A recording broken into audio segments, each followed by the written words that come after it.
قتل کیا، وہ تڑپتا رہا، پچھتاتا رہا، یہاں تک کہ وہ دنیا سے رخصت ہو گیا۔ طاقت، اقتدار، رعب اور فصاحت کچھ بھی کام نہ آیا۔ قرآن سچ کہتا ہے فَاعْتَبِرُوا يَا أُولِي الْأَبْصَارِ لایا گیا۔ شاہی محل میں دونوں کا آمنا سامنا ہوا۔ ایک طرف تخت پر بیٹھا حجاج ابن یوسف تھا، دوسری طرف بیڑیوں میں اقتدار، طاقت اور کرسی، یہ وہ چیزیں ہیں جو انسان کو اندھا کر دیتی ہیں۔ انسان سوچتا ہے وہ ہمیشہ اس دنیا میں رہے گا، اس کی طاقت کبھی ختم نہیں ہوگی، اس کی حکومت ہمیشہ چلتی رہے گی، لیکن تاریخ کا ایک کڑوا سچ یہ ہے کہ وقت بدلتا رہتا ہے، سلطنتیں مٹ جاتی ہیں، بادشاہ مٹی میں مل جاتے ہیں، اور باقی رہ جاتا ہے تو صرف انسان کا کردار۔ یا تو وہ تاریخ میں عادل بن کر یاد رکھا جاتا ہے، یا پھر عبرت کی ایک داستان بن جاتا ہے۔ آج ہم تاریخ کے اسی آئینے میں جھانکیں گے۔ ایک طرف وقت کا سب سے طاقتور اور سخت گیر گورنر ہے، دوسری طرف علم اور تقوی کا ایک روشن مینار۔ یہ کہانی ہے حجاج بن یوسف اور حضرت سعید بن جبیر رحمہ اللہ کی۔ یہ کہانی نہیں بلکہ اقتدار والوں کے لیے ایک آئینہ ہے۔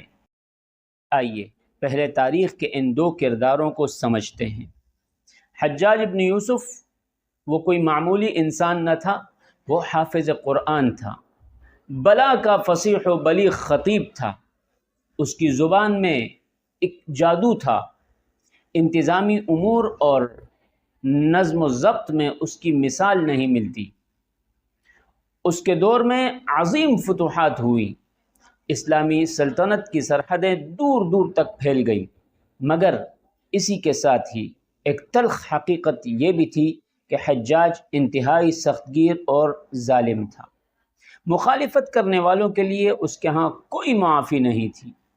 اس کی سختی اور ظلم تاریخ کا وہ حصہ ہیں جسے چھپایا نہیں جا سکتا۔ دوسری طرف تھے حضرت سعید بن جبیر رحمہ اللہ، ایک عظیم الشان تابعی، علم کا سمندر، تقوی اور عبادت گزاری میں بے مثال، سیدنا عبداللہ ابن عباس رضی اللہ عنہما کے شاگرد خاص، جن کے علم کی گواہی اس دور کے تمام بڑے علماء دیتے تھے۔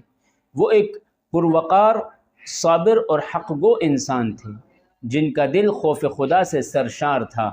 جب سیاسی حالات بدلے اور حجاج کے خلاف ایک تحریک اٹھی تو سعید بن جبیر رحمہ اللہ نے بھی اصولی بنیادوں پر حجاج کے مظالم کے خلاف آواز اٹھائی، لیکن بالآخر انہیں گرفتار کر کے حجاج کے سامنے لایا گیا۔ شاہی محل میں دونوں کا آمنا سامنا ہوا۔ ایک طرف تخت پر بیٹھا حجاج ابن یوسف تھا، دوسری طرف بیڑیوں میں جکڑے مگر پرسکون سعید بن جبیر رحمہ اللہ تھا۔ حجاج نے رعب جمانے کے لیے پوچھا تمہارا نام کیا ہے؟ انہوں نے تحمل سے جواب دیا میں سعید بن جبیر ہوں، یعنی خوشبخت اللہ کا جوڑا ہوا۔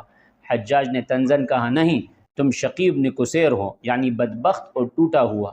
آپ نے فرمایا میری ماں میرا نام تم سے بہتر جانتی تھی، انہوں نے ہی میرا نام رکھا تھا سعید۔ حجاج غصے میں آیا اور بولا تم بدبخت ہو اور تمہاری ماں بھی بدبخت تھی۔ آپ نے جواب دیا غیب کا علم تو صرف اللہ کو ہے، بدبخت اور خوشبخت کا فیصلہ وہی کرے گا۔ حجاج نے کڑکدار آواز میں کہا میں دنیا ہی میں تمہاری زندگی کو سلگتی ہوئی آگ بنا دوں گا۔ حضرت سعید بن جبیر رحمہ اللہ نے مسکرا کر جواب دیا اور کہا کہ اگر مجھے یقین ہوتا کہ زندگی اور موت کا اختیار تمہارے ہاتھ میں ہے تو میں تمہیں اپنا معبود بنا لیتا۔ حجاج نے انہیں قتل کرنے کا حکم دیا۔ جب جلاد کے آگے پیش ہوئے حضرت سعید بن جبیر رحمہ اللہ ہنس پڑے۔ حجاج حیران ہوا، پوچھا تم موت کے سامنے ہنستے ہو؟ آپ نے فرمایا اللہ رب العالمین کا حلم اور اس کے مقابلے میں تمہارا ظلم دیکھ کر مجھے تم پر ہنسی آتی ہے۔ دے رہا۔ جب انہیں ذبح کرنے کے لیے لٹایا گیا تو انہوں نے قبلہ رخ ہو کر یہ کہا میں نے اپنا رخ اس ذات کی طرف کر لیا جس نے آسمانوں اور زمین کو پیدا کیا۔ حجاج نے چلا کر کہا ان کا رخ قبلے سے پھیر دو۔ آپ نے فرمایا تم رخ جہاں بھی پھیر دو اسی طرف اللہ کا رخ ہے، وہ ہر جگہ موجود ہے۔ حجاج نے کہا انہیں اوندھے منہ زمین پر لٹاؤ۔ آپ نے کہا منہا خلقناکم وفیہا نعیدکم ومنہا نخرجکم تارۃ اخری۔ اور پھر انہوں نے اپنے رب کے حضور ایک دعا کی، کہا اے اللہ میرے بعد اس ظالم کو کسی اور پر مسلط نہ فرمانا، اسے میرے بعد کسی اور کے قتل کی طاقت نہ دینا۔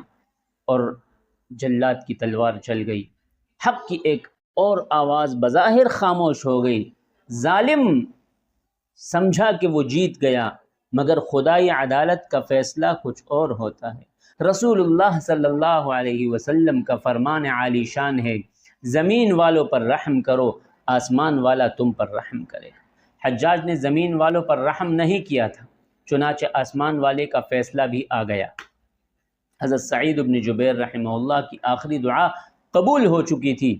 مستند تاریخ بتاتی ہے کہ اس قتل کے بعد حجاج کی مت ماری گئی، اس کی ذہنی حالت خراب ہو گئی، وہ صرف 40 دن مزید زندہ رہ سکا۔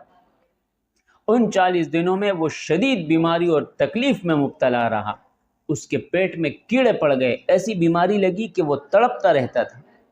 جب وہ سوتا تو خوفناک خواب دیکھتا تھا، وہ چیخ کر اٹھتا اور کہتا مجھے سعید بن جبیر سے بچاؤ، سعید بن جبیر میرا دامن پکڑ کر کہہ رہا ہے کہ مجھے کس جرم میں قتل کیا۔ وہ تڑپتا رہا، پچھتاتا رہا، یہاں تک کہ وہ دنیا سے رخصت ہو گیا۔ طاقت، اقتدار، رعب اور فصاحت کچھ بھی کام نہ آیا۔ قرآن سچ کہتا ہے فَاعْتَبِرُوا يَا أُولِي الْأَبْصَارِ، بس عبرت حاصل کرو اے آنکھوں والو۔ دوستو، یہ صرف ایک تاریخی واقعہ نہیں، یہ ہر اس انسان کے لیے سبق ہے جس کے پاس تھوڑی سی بھی طاقت ہو، چاہے وہ ملک کا حکمران ہو، کسی ادارے کا سربراہ ہو یا اپنے گھر کا بڑا ہو۔ طاقت ہمیشہ رہنے کے لیے نہیں ملتی۔